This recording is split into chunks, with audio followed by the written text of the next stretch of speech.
Assalamualaikum warahmatullahi wabarakatuh. Perkenalkan, nama saya Deva Dila Rahmawati dari kelas AKS 2F IAIN Tulungagung. Di sini saya akan mempresentasikan tentang reproduksi bacaan. Apa itu reproduksi bacaan? Reproduksi bacaan adalah kemampuan membaca dan memahami topik yang hendak dibahas dari berbagai sumber bacaan, seperti artikel dalam jurnal, buku, dan tugas akhir akademik. Dalam proses ini dibutuhkan kemampuan menyarikan sumber bacaan dan menyajikannya ke dalam bentuk tulisan yang berbeda dari tulisan aslinya. Apa saja kegiatan mereproduksi bacaan? Yang pertama, ringkasan, yaitu upaya menyajikan tulisan yang panjang dalam bentuk singkat dan padat. Panjang ringkasan berkisar 1/5 atau 1/10 dari karangan asli. Adapun bacaan yang diringkas dapat berupa buku, bab di dalam buku, makalah, atau skripsi. Ciri-ciri ringkasan. Yang pertama, inti tidak meninggalkan urutan dasar karangan. Yang kedua, kerangka dasar masih tampak jelas. Yang ketiga, memangkas gagasan utama menjadi lebih ringkas. Yang keempat, bertujuan untuk memangkas gagasan. Selanjutnya adalah ikhtisar, yaitu penulisan dari pokok-pokok masalah yang dianggap penting dan disajikan dalam bahasa pembuat ikhtisar tanpa mengubah tema isi dari sebuah wacana. Contoh ikhtisar dapat ditemukan dalam penulisan teras berita, di surat kabar, sampul belakang buku, atau kilasan berita. Ciri-ciri ikhtisar. Yang pertama, tidak mempertahankan urutan gagasan. Yang kedua, bebas mengkombinasikan kata-kata asal tidak menyimpang dari inti. Yang ketiga, bertujuan untuk mengambil inti. Yang keempat, merupakan sebuah tulisan baru yang ditulis ulang dari inti sebuah gagasan teks. Selanjutnya adalah resensi, yaitu tulisan yang mengulas dan memberikan penilaian atas suatu karya atau buku. Resensi berisi ringkasan atau ulasan dari pembaca tentang identitas, isi, harga, kelebihan, dan kekurangan suatu buku.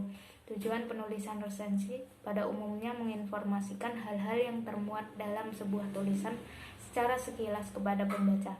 Istilah resensi dalam beberapa media cetak dimuat dalam rubrik timbangan buku, laporan buku, apresiasi buku, bedah buku, dan ulasan buku. Selanjutnya adalah rangkuman, yaitu kegiatan menyusun teks suatu karangan atau buku menjadi bentuk yang ringkas, yang bersifat menyeluruh, padat, dan memuat unsur utama dalam bacaan.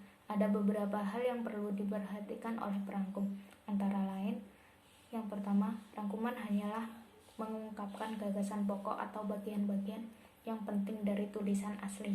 Yang kedua, perangkum dapat menghilangkan contoh, ilustrasi, keterangan, atau penjelasan. Yang ketiga, panjang rangkuman tidak boleh lebih dari 1/3 panjang naskah asli. Yang keempat, perangkum tidak diperbolehkan mengubah sistematika atau urutan gagasan. Yang kelima, perangkum harus menjaga keseimbangan dengan apa yang dibahas penulis.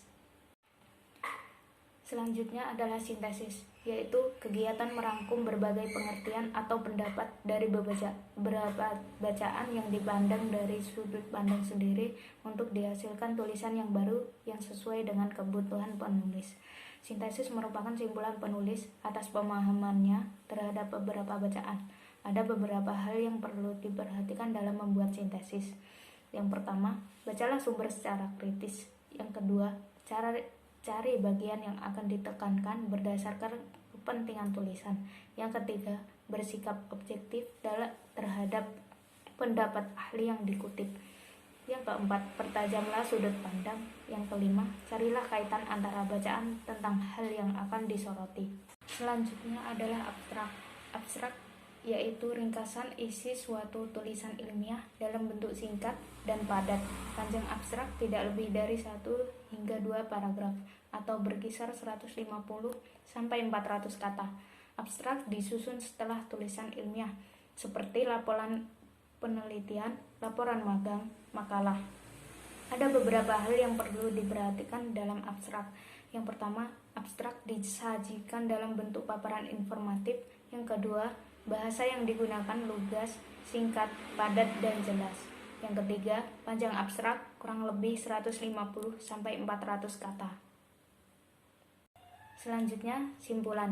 Simpulan memiliki arti kesudahan pendapat atau pendapat yang terakhir dari sebuah uraian sebelumnya.